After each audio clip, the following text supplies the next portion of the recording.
Hello and welcome to the fourth ever podcast. It's not. I do it again. I did it last time as well. Ever again. Yeah. And once again, just like last week, it's the fourth forever.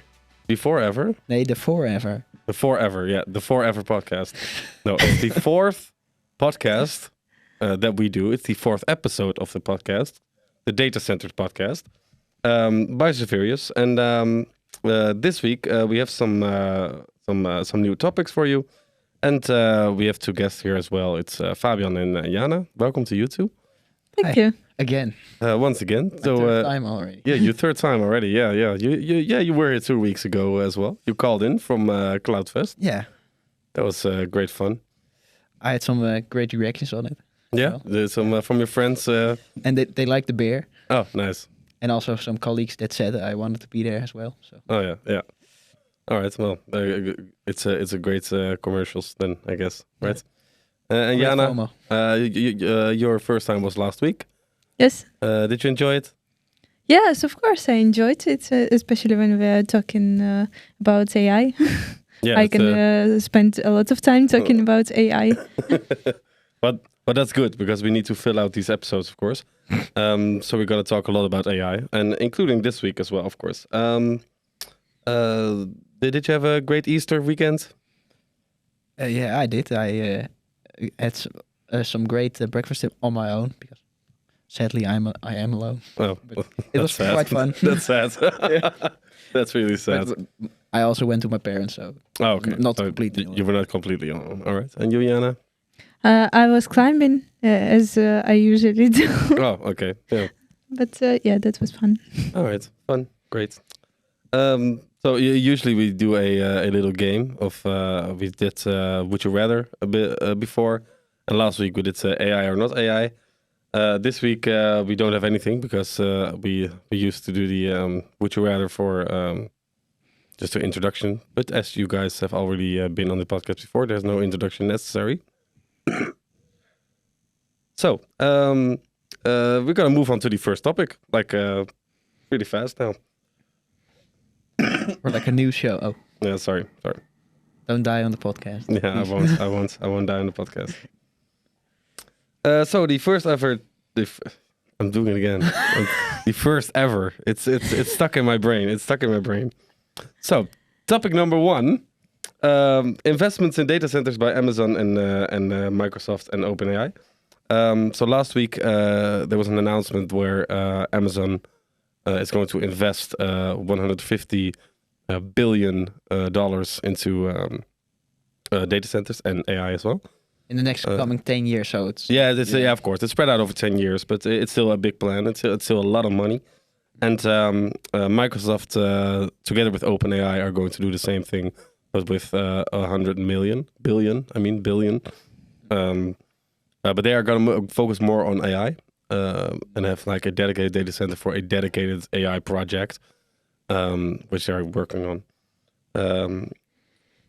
So these investments, is that something that we could have expected, Jana? Yeah, sure. I think such big companies like Microsoft and OpenAI should keep up not only with their soft power, like knowledge and advancing in technology, but how come they could advance if they don't have sufficient hardware? So yes, of course, it's expected that they want to keep up with the hype wave. The question is what they will do after this hype wave. Like, I remember what happened after this boom of cryptocurrencies and what else? Yeah, basically cryptocurrencies. And then,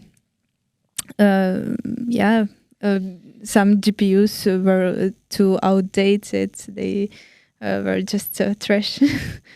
And that's sad for our environment, of course. Because I'm sure that in 1 year, in 2 years, we will have such powerful hardware that we will not need that much hardware for tasks that we do right now. Yeah, I agree.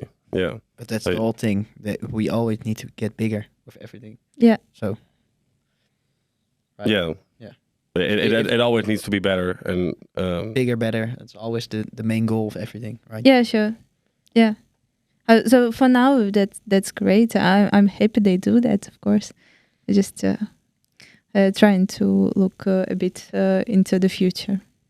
yeah, you mean that the development is so going so fast that it might be like money that you invest now might be obsolete in like 5 years. Yeah. Yeah, could be. But just a question from my side. Microsoft and OpenAI. Microsoft also had their own AI function, right? In Skype, you have Bing AI. Is that OpenAI? or- Yeah, that is Oh. OpenAI. Yeah, it's the Yeah, same. okay, that's They have integrated ChatGPT in there in Bing. in Bing. Yeah. yeah. Okay, then So that some people will start using Bing, Uh, and still nobody does. I think. yeah, I tried. I actually tried. For some tasks, it's indeed very good. If you need to make a research, I think, to dig into some information. But for tasks like troubleshooting, coding, I think GPT-4 is the best for now. yeah, I think so too. I have a great example of this keeping up to date. Like that's so hard in our field. I was in this conference, AI at Work from IBM, last week. I hope it was 2 weeks ago. Two It was weeks 2 weeks ago. ago. Yeah, sorry.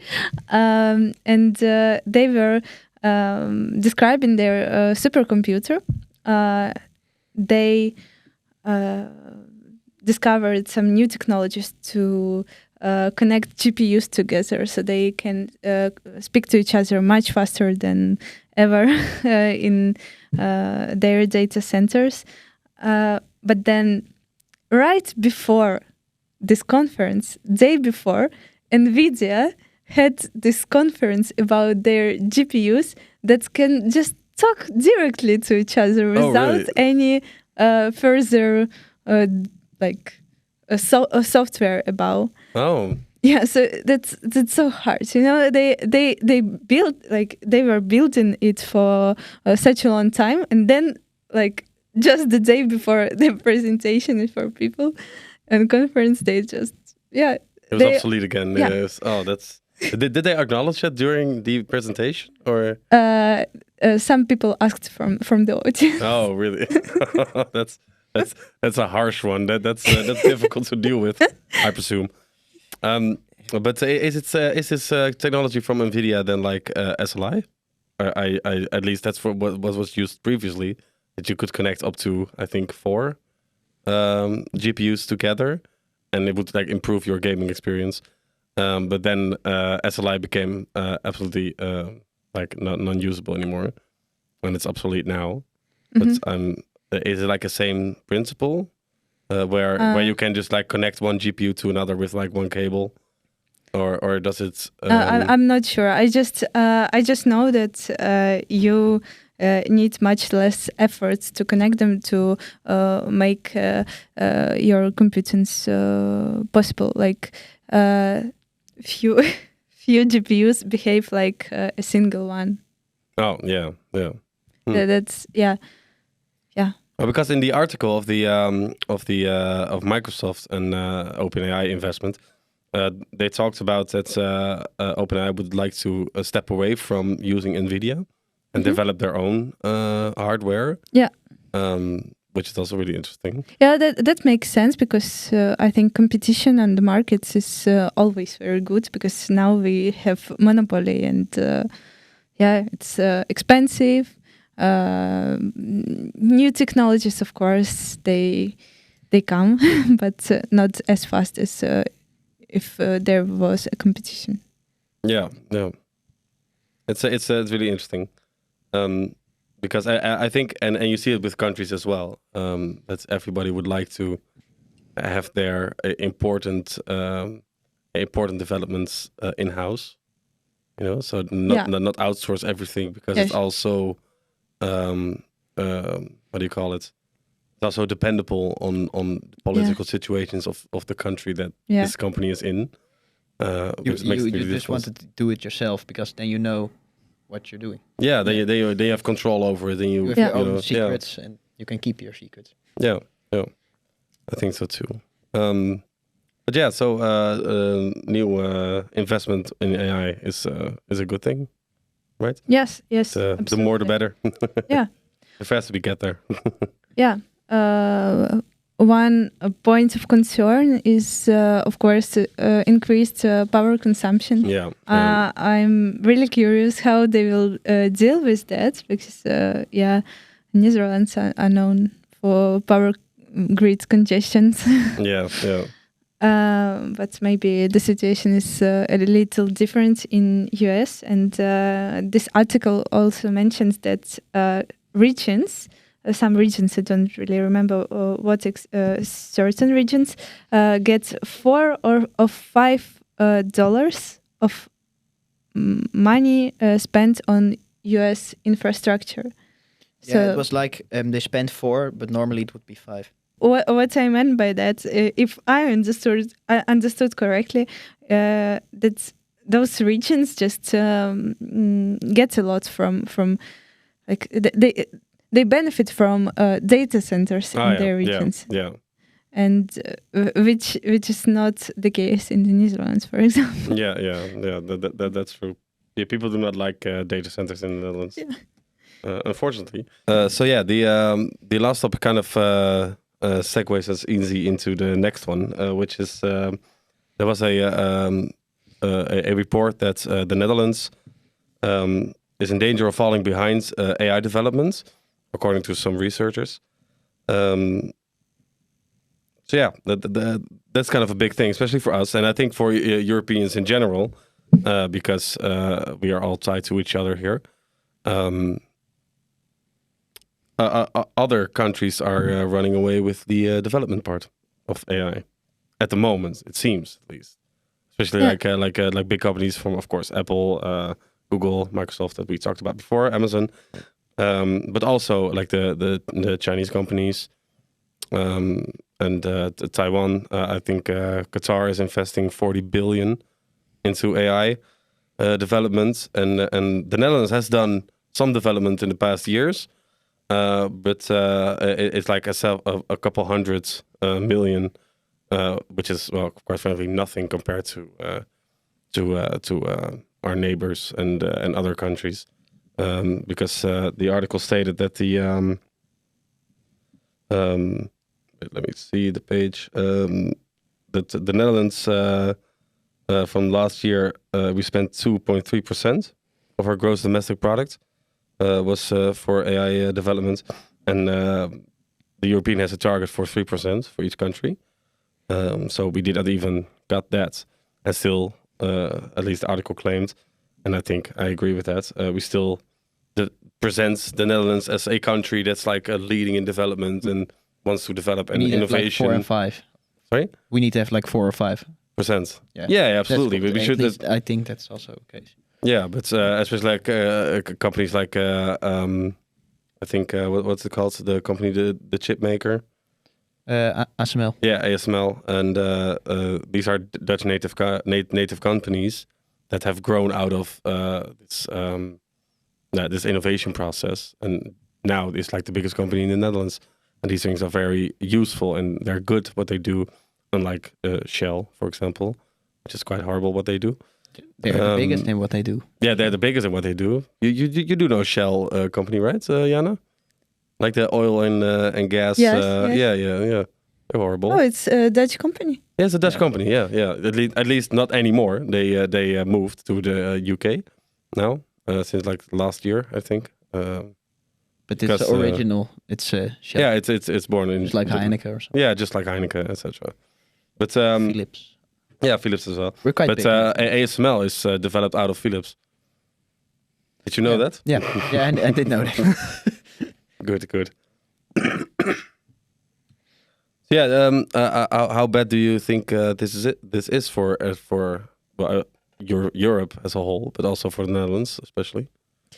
So first of all, I want to mention that the main reason why I really wanted to move to the Netherlands is actually this image of very innovative and technological country, and it's for me it's a little frustrating that they are indeed not really keeping up with AI technologies. But yeah, I think of course they should spend a little more money for education for. To attract new people from other countries to develop this together, which they apparently don't do enough. And indeed, when you will just scroll through scientific articles about deep learning, you will not see a lot of Dutch researchers there. I think it's mainly France and US. But Still, it's a kind of sensitive story at the moment. yeah, it's very sensitive in the Netherlands at the moment, especially since we have our political system is currently busy with some other stuff as well. So yeah, it's kind of a mess, to be honest, in the Netherlands at the moment. And, Maybe next year we will get to the 4 or 5%. no, probably not. I don't think they will. I hope, but it's now I can quite understand because there are a lot of other questions that needs to be answered and asked. Yeah, but there are a lot of other aspects in the Netherlands that I think probably have a more priority. Yeah, more priority. At least people think they have more priority, like healthcare or something, or changing the speed limit from 120 to 130 is indeed very. Yeah, that's very important. Stuff like that. It's really important. All of it.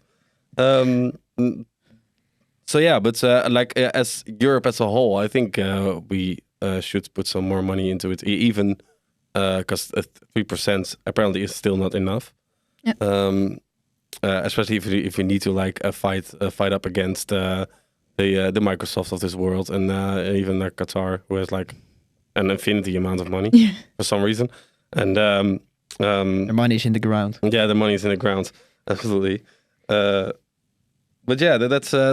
I think as a European Union, we should do something to stay how do you call it, self-sufficient in this energy part. And apparently we don't do that, and and that's bad, I think. Yeah, I agree. Yeah, I agree. No. Well, that's good. So we could have skipped the whole story. Yeah, we could have skipped the whole story. We agree anyway. So, but if you disagree or if you agree, tell your side of the story in the comments. I think the conclusion is that Jana wants to move again. Yeah, I think so. Do you want to move to France again? No. Again. Again. Yeah. So next up, me and Fabian already discussed this a bit when you called in from CloudFest. You mentioned there was some new hard drives being shown. Yes.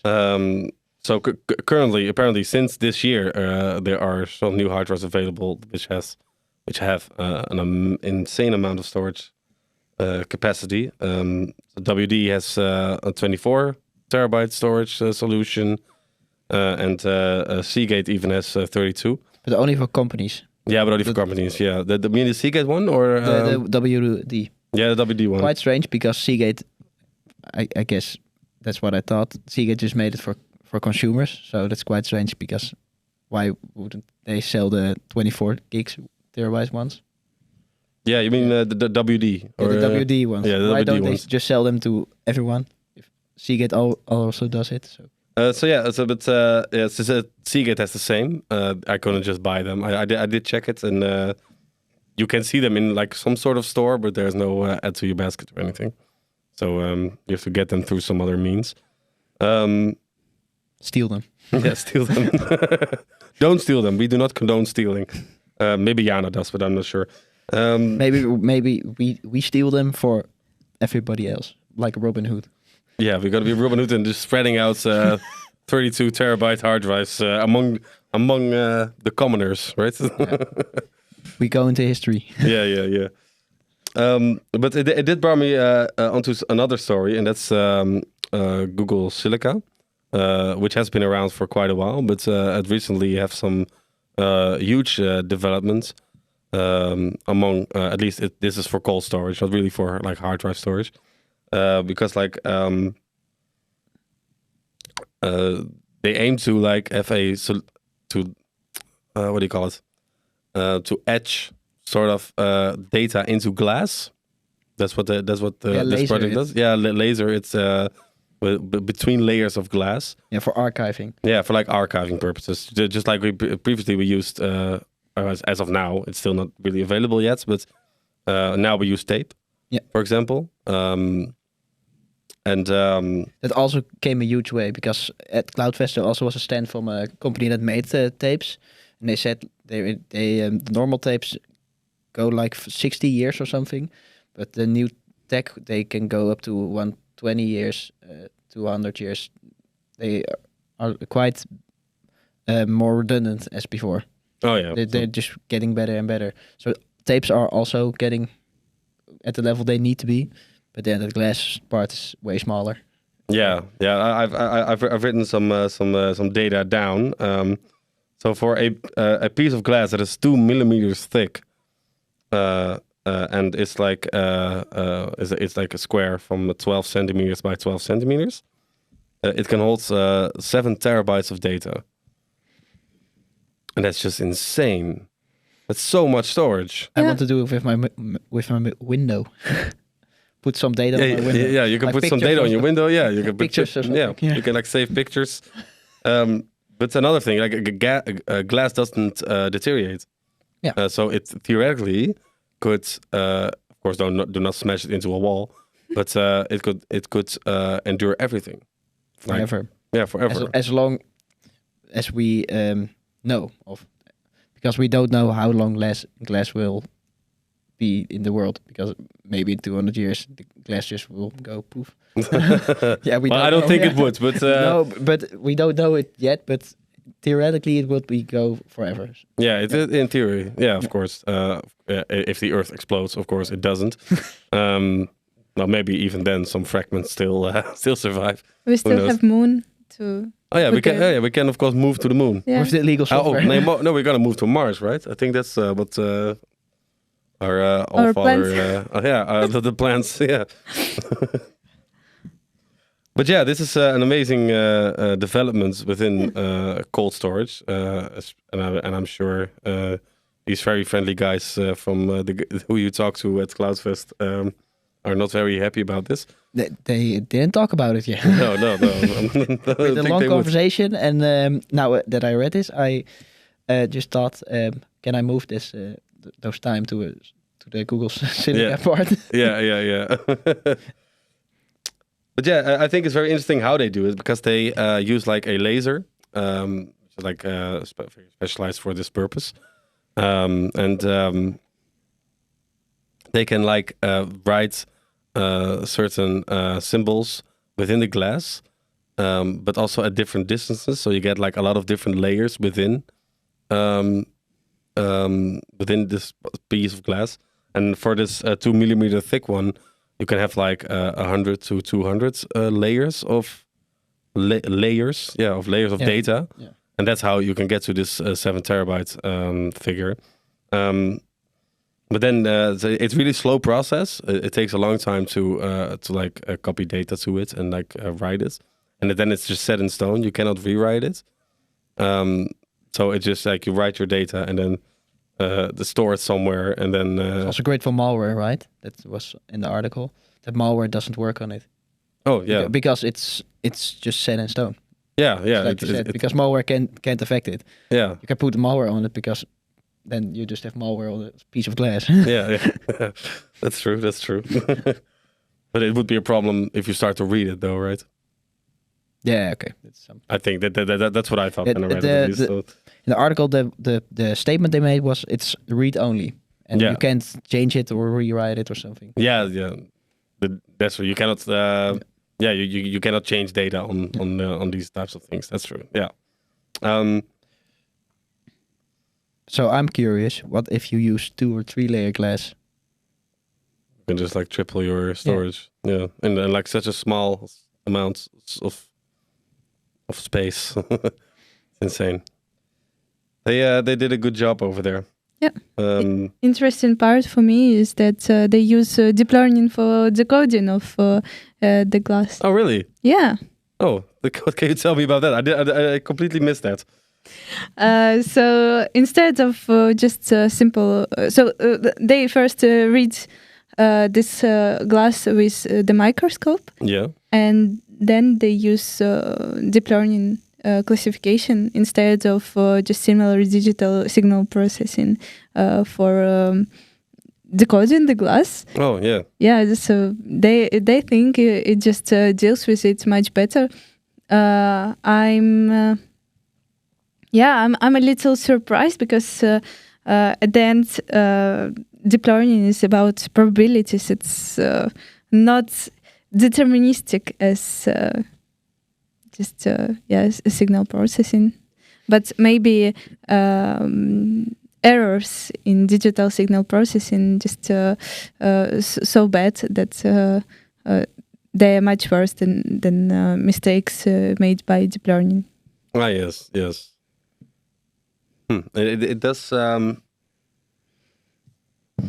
Yeah, I think maybe with the deep learning would do like some error correcting, maybe, or if like because it's very physical, it's not just like because like the platters on the hard drive are magnetic. This is so physical that maybe it is prone to like very small variations in symbols. I'm not quite sure how this process works, but there is some kind of they just like burn some symbol in it, and it could mean multiple bytes. Yeah, and maybe it could read these variations between each symbol better than a regular. They say it's much faster. Yeah, but it's still really slow. The really slow process still.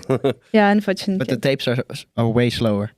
That's that could take us up to 60 days. They said it to read the whole tape. Oh yeah, yeah. But it's not read only, so you can change it and look at it. Yeah. So maybe it's the way you look at it. It's. But I think the glass is cheaper also, because glass is cheaper to make. Yeah, glass is cheaper to make, but I'm not sure if the process is very. But there will become an end to glass because the sand will end. You can't make new sand or something. That's true, but I mean, you can use a rock and then smash it to pieces. Then you have sand. Yeah, okay, but it's a whole nother story. Thank you, Fabio. All right, I think that's it for today. Do you have anything to add? No, I don't. No, you don't. No. All right. Thank you very much for listening once again this week. We will be back next week with some other topics and some other news. So we hope to see you guys then. Thank you too very much for joining me, Jana and Fabian, and thank you very much for listening. Thank you. Bye. See you next week.